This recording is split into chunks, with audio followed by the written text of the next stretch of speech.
tal? Viernes 18 de junio arrancamos ya este Atlántico Noticias y lo hacemos mirando al mar. Nueva tragedia frente a las costas de Lanzarote.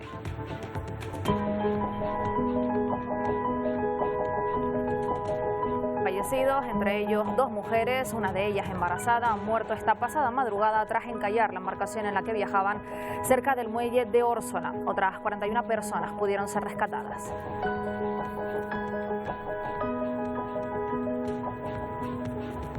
Nos vamos hasta ese punto, a Órsola, porque continúa el dispositivo de búsqueda del resto de los ocupantes de la embarcación que se encuentran en paradero desconocido. José María de Páez, se estima que al menos otras 4 personas están desaparecidas. ¿Qué tal? Buenas tardes. Hay que rectificar el dato porque, según fuentes del Consorcio de Emergencias de Lanzarote, tan solo faltaría encontrar a una persona. Hace tan solo hora y media se rescataba el cuerpo de otro menor. Se trata de un niño de 8 años. Por tanto, son 4 las personas que se han recuperado del mar, 3 ayer y 1 hoy. La Organización Mundial de la Salud confirma la reducción de casos a nivel mundial, pero alerta del número de los casos en África. El continente se acerca a su primer pico de la ola, con 120.000 positivos en la última semana. Miguel Vega.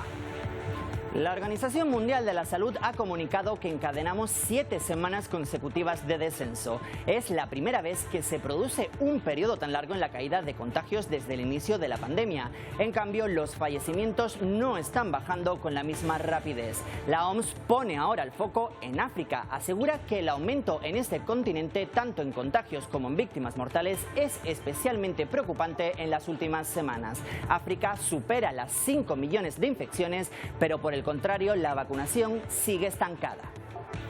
Mucho se había hablado de cuándo llegaría el momento en el que Sanidad quitara la obligatoriedad del uso de las mascarillas en exteriores. Itziar Pérez, ¿ya hay fecha para ello? Sí, es la propuesta de Pedro Sánchez para un Consejo de Ministros extraordinario que se celebrará a partir del próximo jueves 26 de junio. Tal y como avanzaba esta semana la ministra de Sanidad, Carolina Darias, la medida entrará en vigor pronto, a partir del próximo sábado 26. Pero también en Atlántico Noticias veremos cómo avanza en Cuba la campaña de vacunación y, según el gobierno, es la responsable de la reducción de los casos. Las infecciones en su capital han caído a la mitad, en cambio en el resto del país los casos reportados siguen al alza. El país caribeño inmuniza a su población con las fórmulas nacionales ante la falta de liquidez para comprar vacunas en el extranjero. El gobierno asegura además que toda la población estará vacunada antes de finalizar el año. Y en Sídney el gobierno ha decidido imponer el uso de la mascarilla en el interior tras el aumento de los contagios por la circulación de la variante Delta o India. Lo hace después de detectar solo 7 casos de la mutación del virus. Los australianos mantienen las restricciones desde finales de 2020. Y comienzan las elecciones en Irán para elegir al presidente del país. Todas las encuestas dan por ganador a un juez con marcado carácter religioso. Se espera que la participación no supere el 41% por el descontento por la crisis económica y las políticas estrictas del actual gobierno. Y también les mostraremos cómo una de las compañías de energía más grandes de Estados Unidos ha demolido la última de las chimeneas de su planta de carbón en Florida. Explosiones controladas que muestran cómo cae la chimenea de una altura de 150 metros. La compañía pretende instalar paneles que podrían abastecer a más de 2 millones de hogares.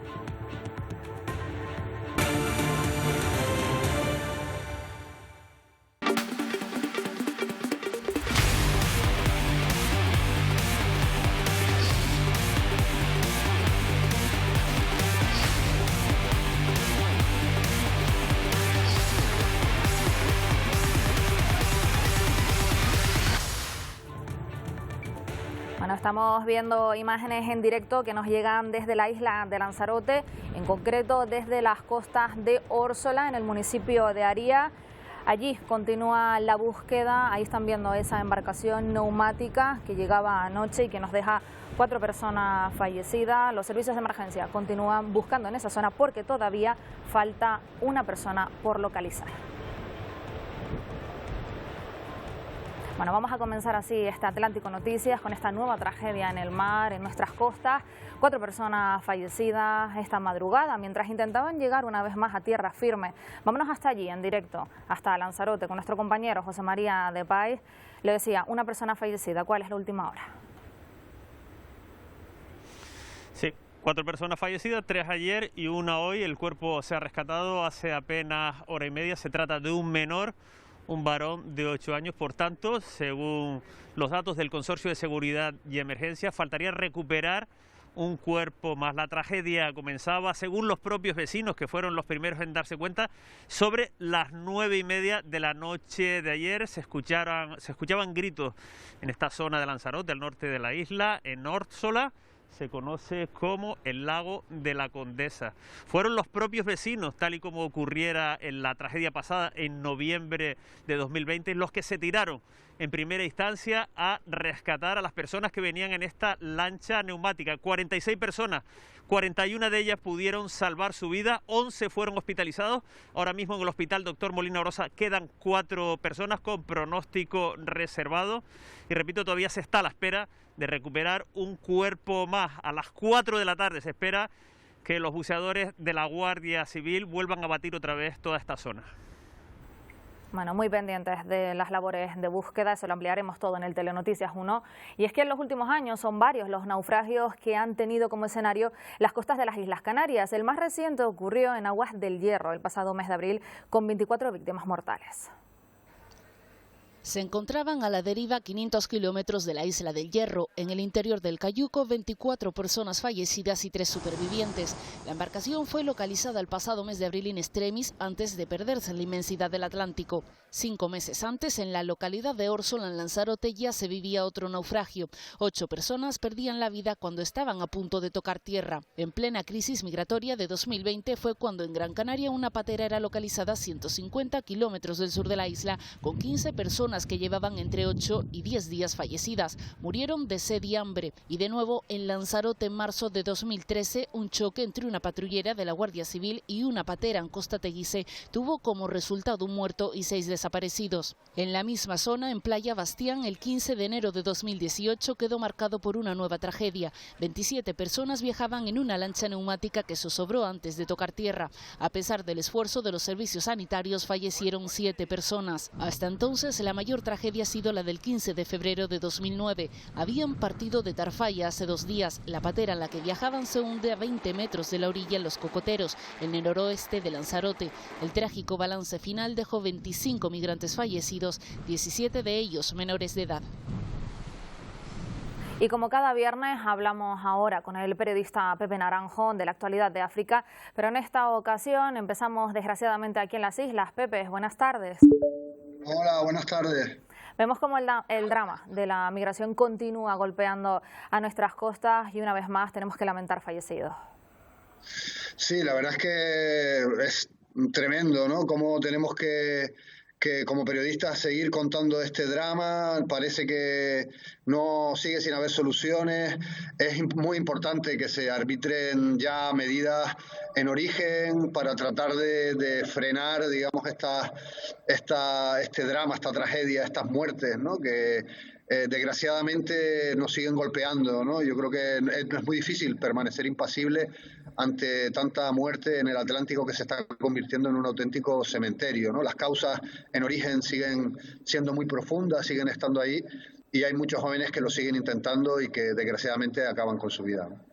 Claro que sí, seguiremos muy pendientes de todo lo que acontezca en la isla de Lanzarote. Ahora ya, si te parece, nos centramos en África, porque el próximo lunes, 21 de junio, se celebran las 6ª elecciones generales en Etiopía, unos comicios que se llevan a cabo bajo la sombra del conflicto armado que hay abierto en la región norteña de Tigray y en un clima de incertidumbre y que podría también desencadenar una nueva espiral de violencia.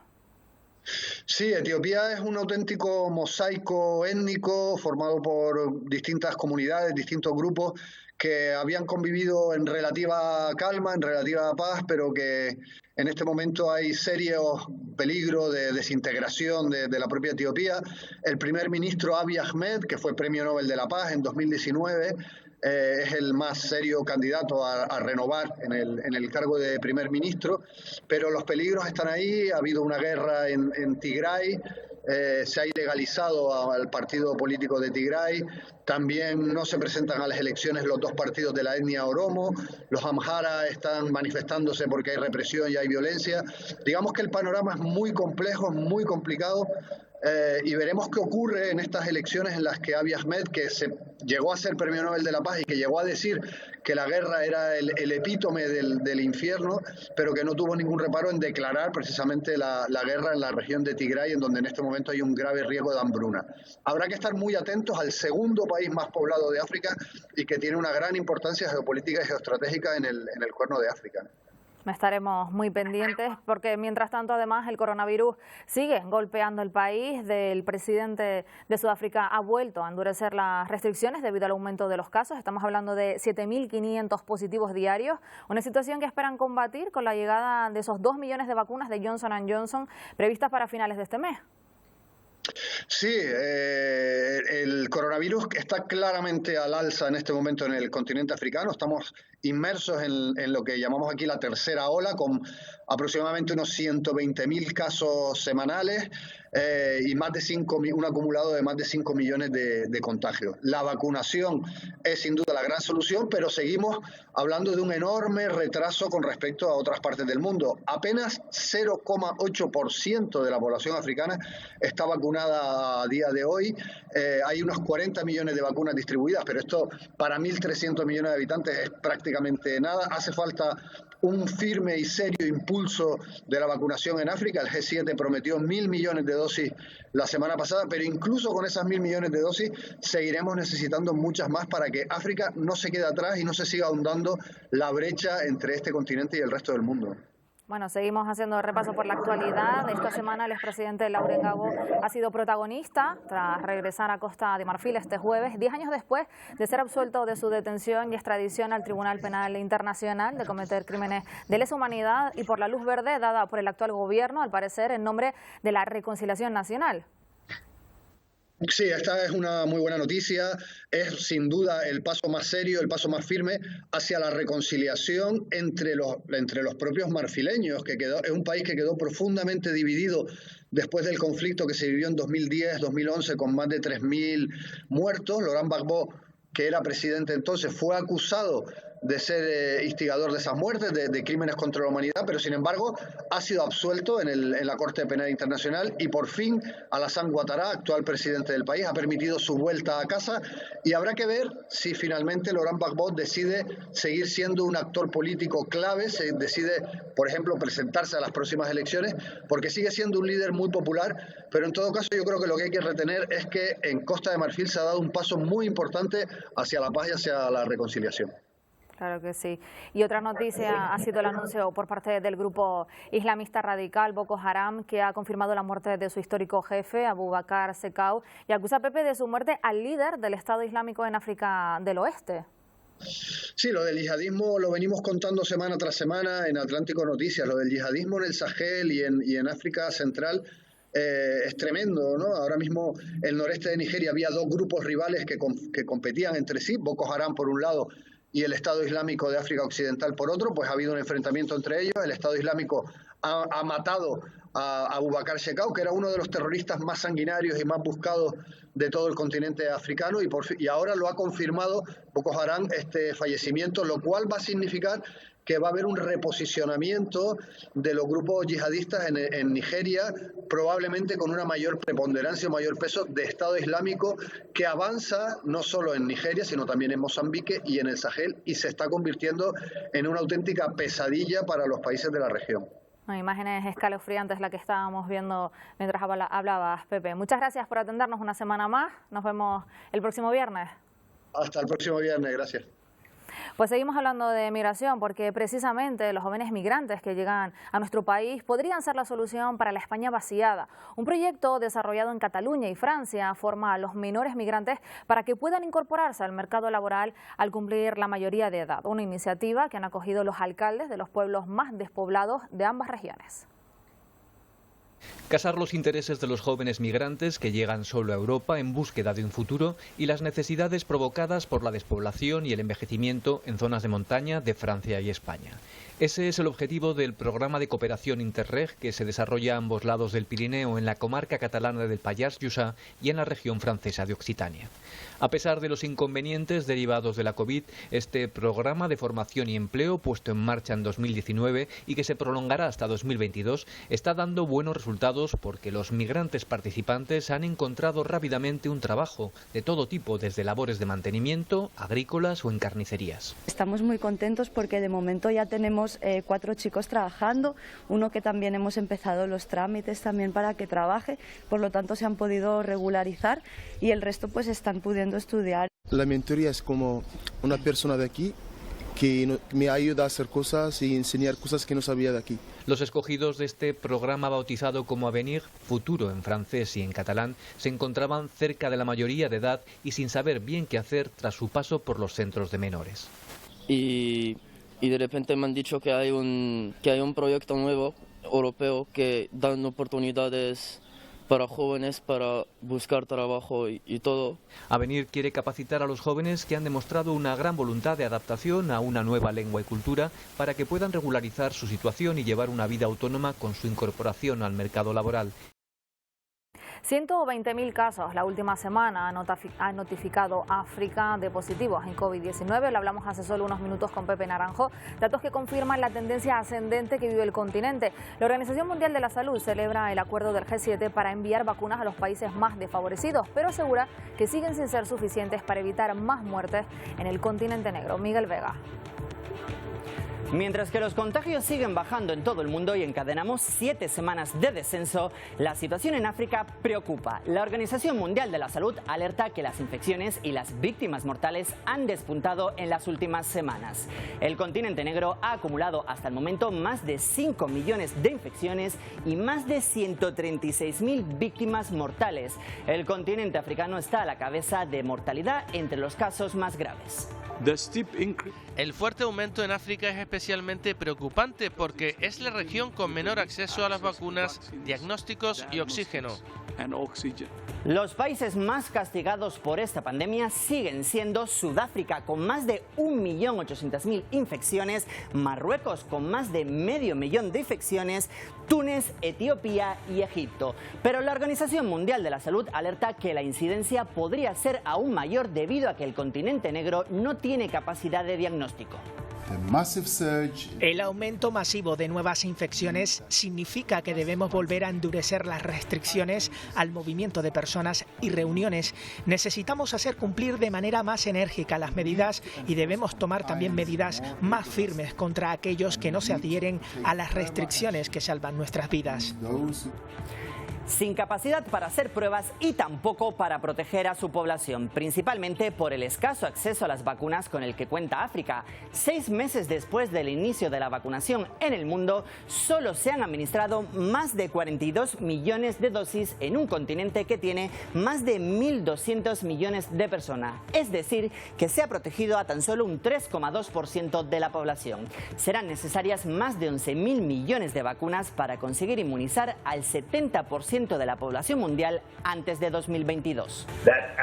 África es uno de los más vulnerables, desatendidos, por lo que la prioridad debe ser el continente, que las dosis vayan a África subsahariana y al continente en grandes cantidades. La mascarilla al aire libre dejará de ser obligatoria en España. Nuestro país avanza así en la desescalada. Es el anuncio que ha hecho hoy Pedro Sánchez y Tziar, último fin de semana con mascarilla. Sí, Marta, sí, Eva, perdón, pero seguirá siendo de carácter obligatorio cuando estemos en espacios interiores. Como bien dices, solo será de carácter voluntario en espacios al aire libre y mientras mantengamos la distancia de seguridad. Es la propuesta de Pedro Sánchez que llevará a un Consejo de Ministros extraordinario que se celebrará el próximo jueves. La medida entraría en vigor a partir del sábado 26 de junio, tal y como decía la ministra de Sanidad, Carolina Darias, muy pronto. Además, ha hablado sobre los ritmos de vacunación, dice que los hitos se están cumpliendo, aunque también asegura que se están quedando cortos porque asegura vamos a velocidad de crucero. Así se refería al levantamiento de esta medida el presidente del Gobierno, Pedro Sánchez. Vamos a celebrar un Consejo de Ministros extraordinario el próximo jueves y por el cual vamos a proponer a la sociedad española que no sea obligatoria la mascarilla en espacios libres a partir del sábado 26 de junio. Y mientras en Europa, Itziar, situación parecida, las restricciones continúan bajando gracias al ritmo de la vacunación. Sí, por ejemplo, es el caso de nuestros países vecinos. Por ejemplo, Andorra, hoy es su primer día sin mascarilla también al aire libre. También sucede lo mismo en Francia y tienen previsto quitar el toque de queda a las 11 a partir del próximo fin de semana. Otro caso aparte es Portugal, ya que allí han relajado las medidas, pero se está produciendo un incremento de contagios, por lo que han procedido a que todos los fines de semana su capital, Lisboa, quede cerrada perimetralmente. A continuación les mostramos cuál es la situación en el continente europeo en cuanto al levantamiento de estas restricciones.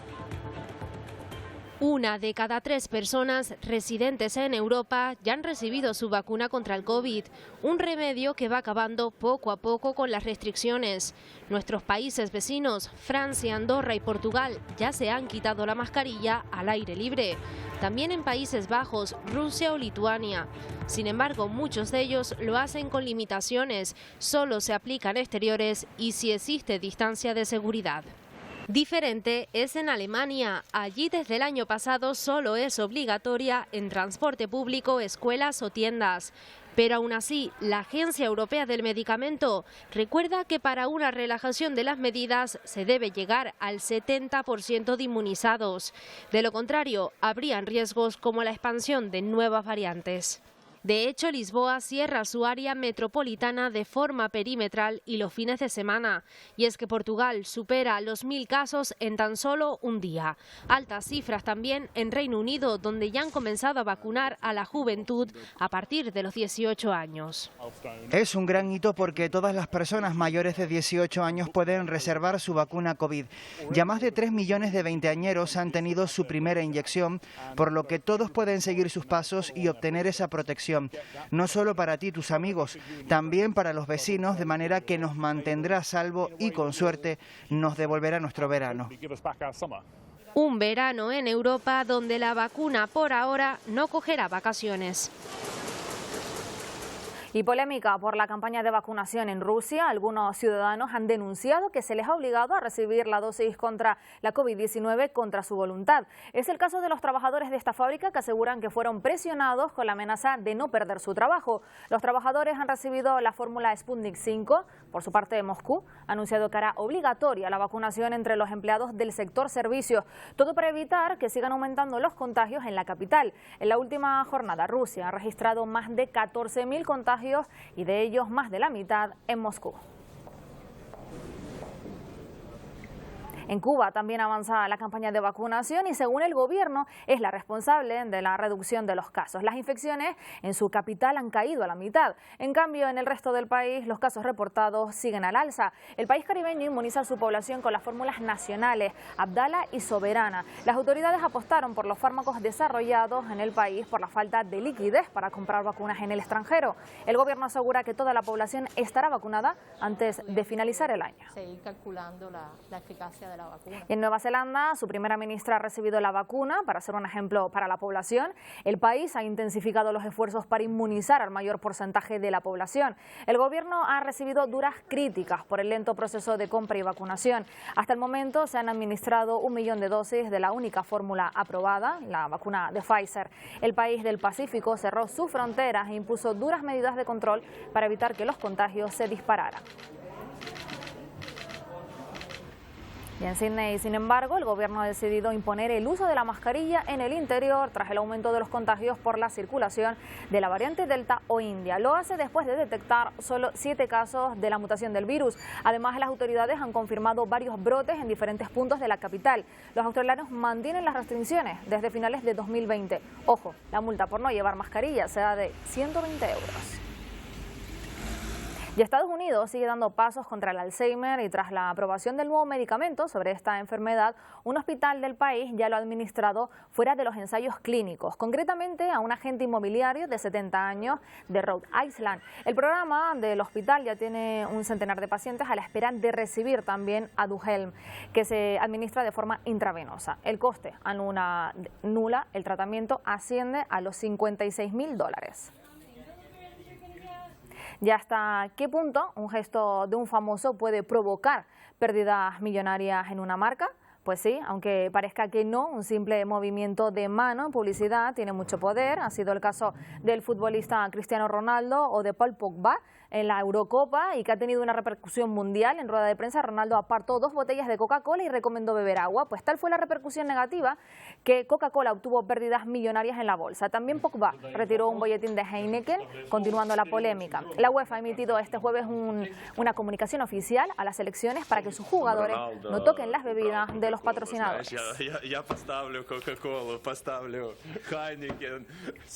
Lo cierto es que estas marcas son patrocinadores que contribuyen con casi 2.000 millones de euros a los ingresos totales del torneo de la UEFA. ¿Hasta qué punto la publicidad es importante? Vamos hoy en Atlántico Noticias a hablar sobre este asunto con Alfredo Urdasi, es profesor de la Universidad del Atlántico. Buenas tardes. Hola, buenas tardes, Eva, ¿cómo estás? Un simple gesto, estamos viendo, puede posicionar a una marca o incluso llevarla a la ruina. ¿Hasta qué punto? Bueno, un gesto es muy importante, sobre todo cuando uno tiene casi 300 millones de seguidores, que es el caso de Cristiano Ronaldo, y está en una posición de máxima exposición, que es una rueda de prensa en un gran campeonato de fútbol que tiene cientos, por no decir miles de millones de espectadores en todo el mundo. Eso tiene un gran valor. Claro, hay que ir a ver un poco la intrahistoria, hay que ver los contratos de product placement. Obviamente la UEFA ya ha advertido que no se puede tocar algo que está patrocinando ese campeonato y por tanto está ahí por contrato. Probablemente en el gesto de Cristiano Ronaldo pues hay una mezcla de todo, ¿no? Mira, esta semana que viene es cuando en la Universidad del Atlántico Medio repasamos un poco los casos más notables de comunicación de crisis o de comunicación que afecta a las compañías como esta, ¿no?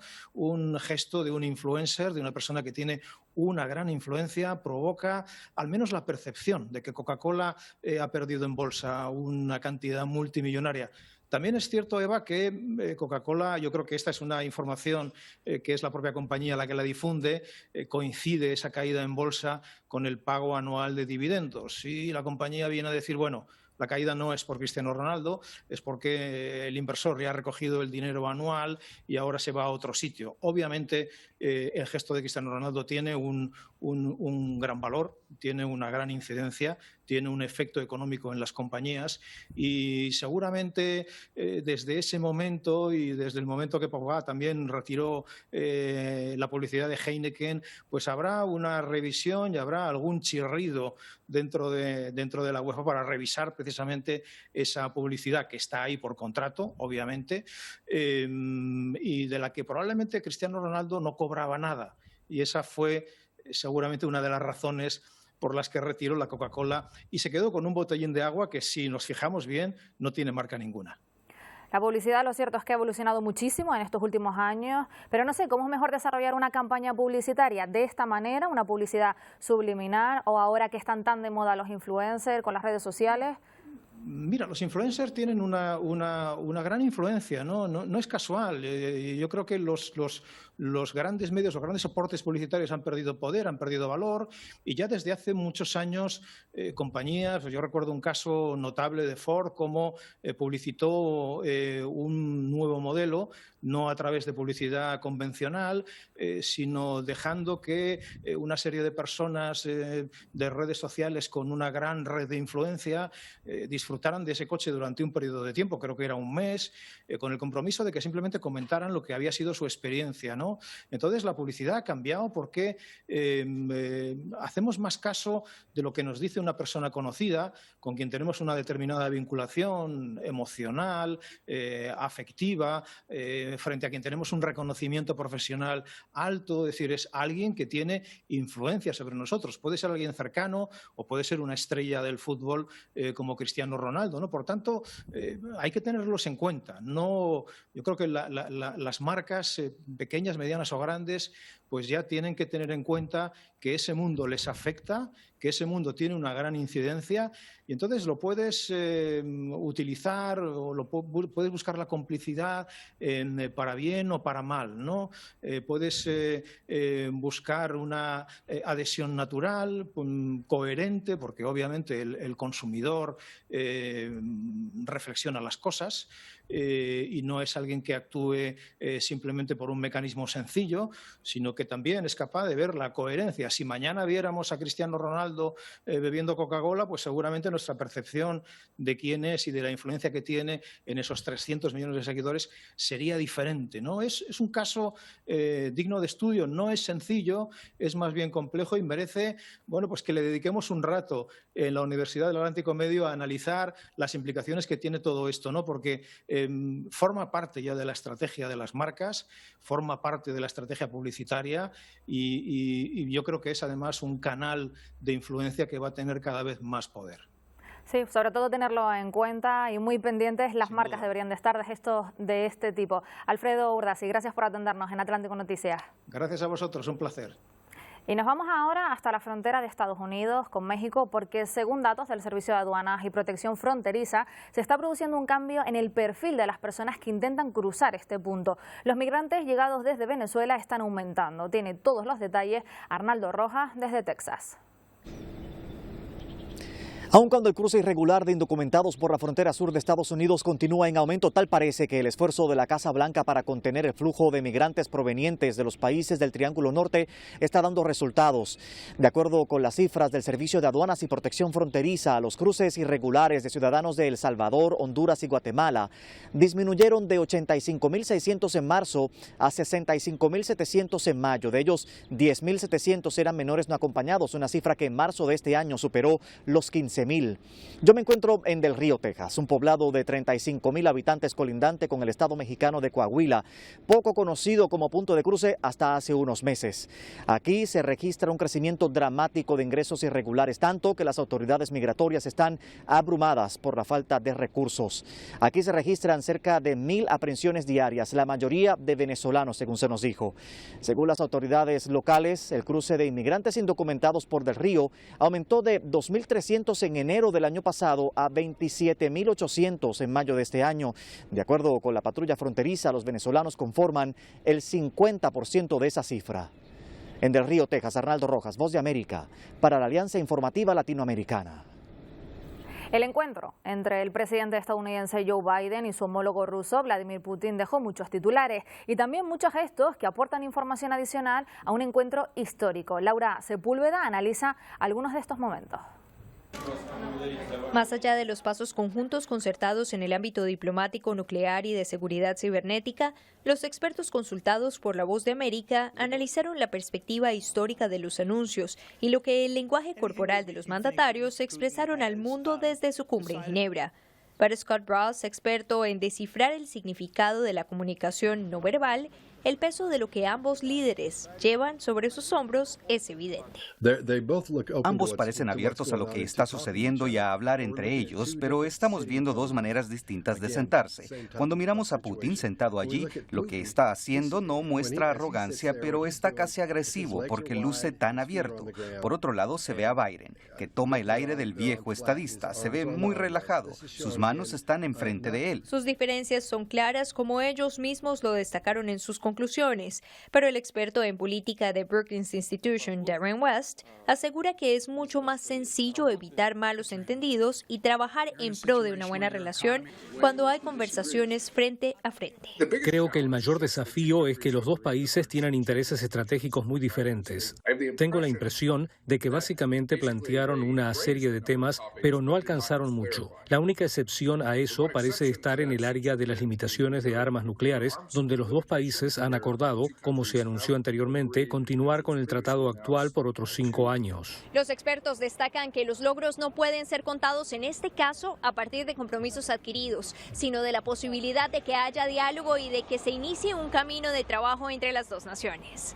Laura Sepúlveda, Voz de América, Ginebra, Suiza. Y elecciones en Irán para elegir al presidente del país. Todas las encuestas dan por ganador a un juez con marcado carácter religioso. Los colegios electorales abrieron esta mañana para que los 59 millones de iraníes acudieran a votar. Se espera que la participación no supere el 41% por el descontento por la crisis económica y las políticas estrictas del actual gobierno. Los expertos aseguran que estas elecciones se convertirán en un referéndum sobre las políticas llevadas a cabo por el gobierno tras el acuerdo nuclear. Y a pesar de que la Comisión del Paro Nacional en Colombia anunciara la suspensión temporal de protestas, lo cierto es que algunos jóvenes han continuado. Las autoridades denuncian el destrozo de inmobiliario público y los continuos bloqueos en la carretera. Desde Colombia, la última hora la tiene Carlos Aponte. Hola, ¿qué tal? Buenas tardes. Pues mire, de acuerdo con la Policía Metropolitana, en estos momentos en Cali hay 4 puntos permanentes de bloqueo. Sin embargo, hay puntos como el Paso del Comercio donde de un momento a otro salen personas a tratar de impedir el paso vehicular, como sucedió esta mañana. Las autoridades señalan que realizan planes de desbloqueo en varios sectores para evitar que esto siga sucediendo. Mientras tanto, la Fuerza Pública indica que en el departamento del Valle ya se logró desbloquear cerca del 98% de las vías. Dicen en las autoridades que van a continuar realizando también estos planes de desbloqueo en todos los corredores viales del departamento. Información desde el norte de Cali, Carlos Aponte, Noticias Caracol. Inicialmente las movilizaciones eran pacíficas hasta que llegaron al centro de Medellín.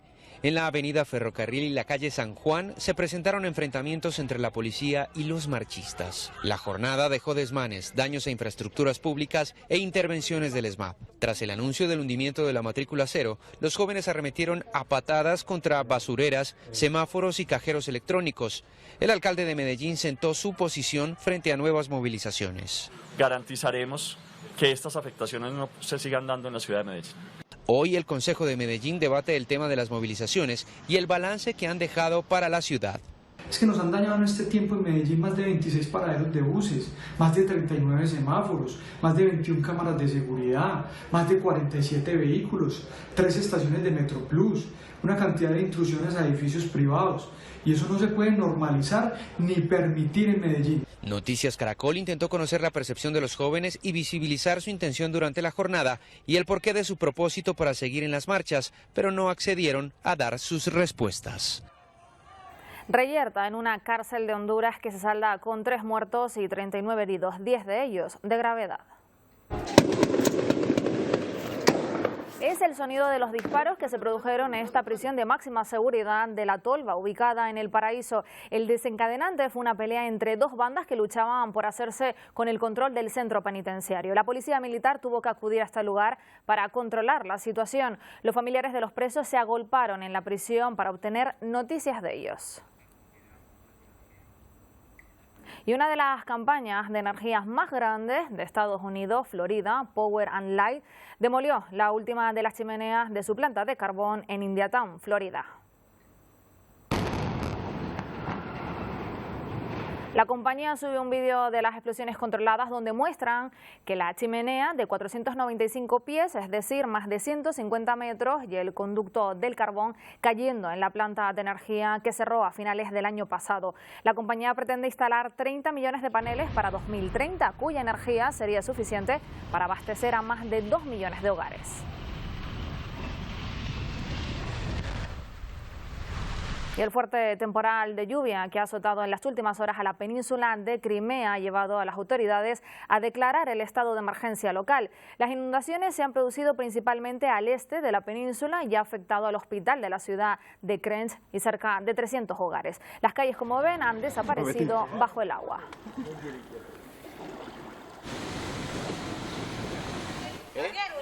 Todas las cosas están aquí tiradas, pues. Es la ciudad de Juchitán, al sur de México. Las fuertes lluvias producidas en la región provocaron el desbordamiento de un río. Las consecuencias son estas que están viendo: calles y viviendas inundadas. La población intenta recuperar ahora sus pertenencias que quedaron bajo el agua. Todo esto en un escenario de pandemia y con la preocupación de un virus que se extiende de manera alarmante en esta pequeña ciudad mexicana. Está previsto que las fuertes lluvias continúen hasta la próxima semana.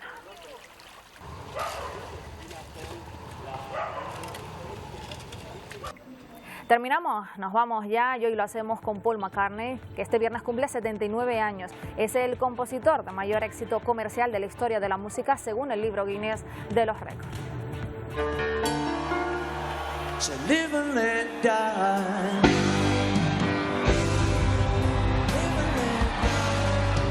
Además, tal día como hoy, también publicó en Estados Unidos el single Live and Let Die, incluida en la banda sonora de la 8ª película de James Bond. La canción Bond más exitosa. Con ella les decimos adiós, que tengan un muy buen fin de semana. Adiós.